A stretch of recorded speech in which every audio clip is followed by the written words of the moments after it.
I got a business to run. Sometimes I gotta kick a few asses to make it run right. Freddie and I, we had a little argument, so I had to straighten him out. You straightened my brother out? He was banging cocktail waitresses 2 at a time. Players at the table couldn't get a drink. What's the matter with you?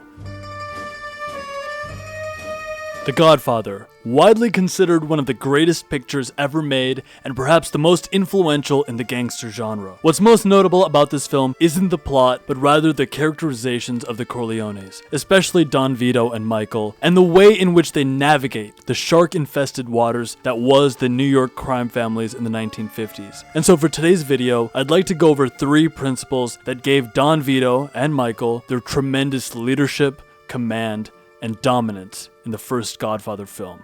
The first principle is this: make friends, lots of them, especially with influential people. In some very specific ways, life is a game, and the people who know the rules and know them well play it best and succeed. And the rule in life that has unprecedented power is that the individual who knows the right people for the right reasons and utilizes the power of these relationships can become a member of the club, whether he has started out as a caddy or not. To achieve your goals in life, it matters less how smart you are, how much innate talent you're born with, or even where you came from and how much you started with. Sure, these are all important, but they mean little if you don't understand one thing: you can't get there alone. Now that's a passage from Keith Ferrazzi's book, which is called Never Eat Alone, but what he says there is very well articulated and understood in the philosophy of Don Vito especially. In the very opening shot of The Godfather, what do we see? Don Vito accepting requests from other people who want him to do certain things on the day of his daughter's wedding. He is taking in solicitations from other people and listening to them, trying to accommodate them, trying to give them value. And over the course of the film, with regards to his generosity, Don Vito says 2 very important quotes. He says, "Friendship is everything. Friendship is more than talent. It is more than the government. It is almost the equal of family." And he also says this to one of the people for which he's doing a favor. He says, "Someday, and that day may never come, I will call upon you to do a service for me." Don Vito inherently understands the value that comes from being generous, from making alliances, making relationships work, especially with people who are powerful. And having these alliances in place is something that gives the Corleones incredible leverage. The second principle is captured by that oh so infamous quote, "I'm gonna make him an offer he can't refuse." I'm gonna make him an offer he can't refuse. Now, Don Vito says this in a more menacing situation than I'm planning on applying this principle in my own life, but it's this notion of becoming a linchpin, becoming so high value, so indispensable that people cannot ignore you, that people cannot refuse your offers. This terminology of being a linchpin is something that Seth Godin coined, and I just want to read a passage from his book on that title, on being a linchpin. Godin says this: "Linchpins are the essential building blocks of tomorrow's high-value organizations. They don't bring capital or expensive machinery, nor do they blindly follow instructions and merely contribute labor. Linchpins are indispensable, the driving force of our future. The more value you create in your job, the fewer clock minutes of labor you actually spend creating that value." In his book, Seth Godin gives the example of Richard Branson. He makes the argument that 95% of what Richard Branson does, if you were to just wake up at the same time that he woke up, follow him around and do the exact same things that he was doing in his business life, then you could do 95% of what Richard Branson does. 95% of what he does isn't the essential, isn't what makes him in demand.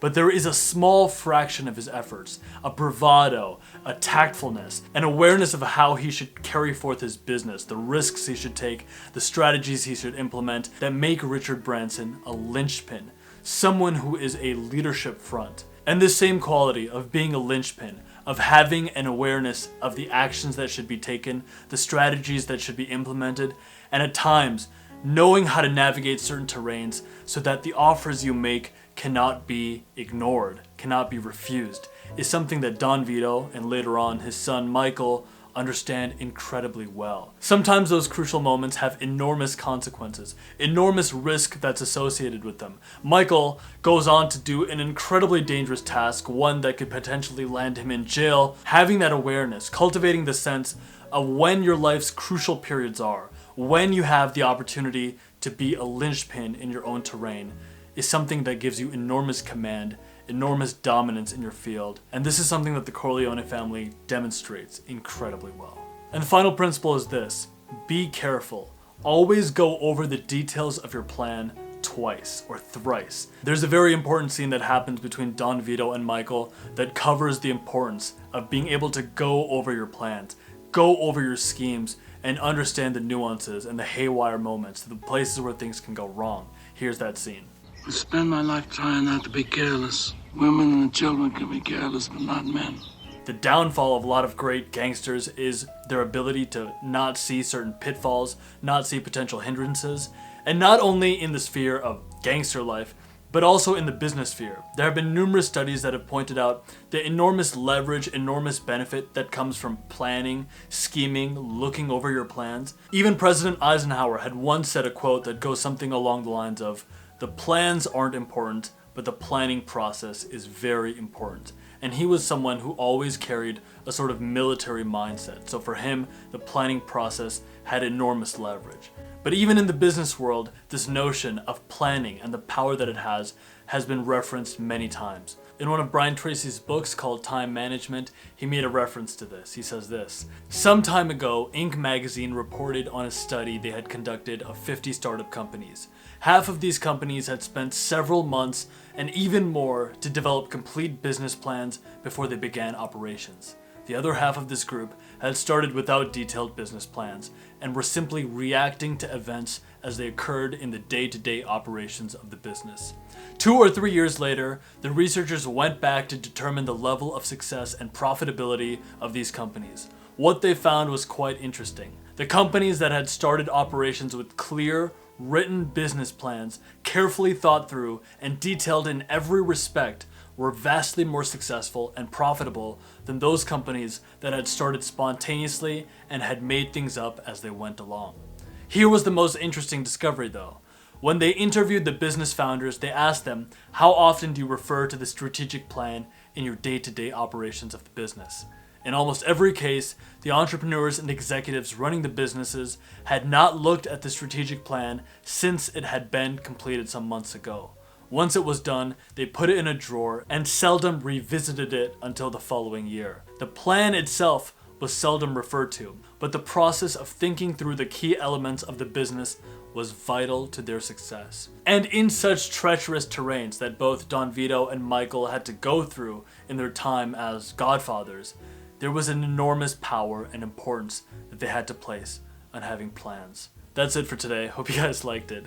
If you're new to the channel, my name is Nikhil. This channel is about combining Eastern spirituality with Western productivity, and also derives a nerdy amount of inspiration from cinema, novels, biographies, success lessons from movies. So if that appeals to you, consider subscribing. If you like this video, please leave it a thumbs up. If you'd like to connect with me further, you can follow me on Instagram. And with that being said, for those of us who are willing to leverage strategic alliances, but also beyond that, to be generous and be willing to give value to others. To those of us who are willing to be linchpins in our own terrains, to recognize our key result areas and that 5% of the time in which we need to act with bravado and sheer strategy. And lastly, for those of us who are willing to scheme, to plan, and to look over our plans in a methodical, careful way. To us I say, greatness is coming, you know, it's coming, okay? I mean, we're gonna get some greatness around here.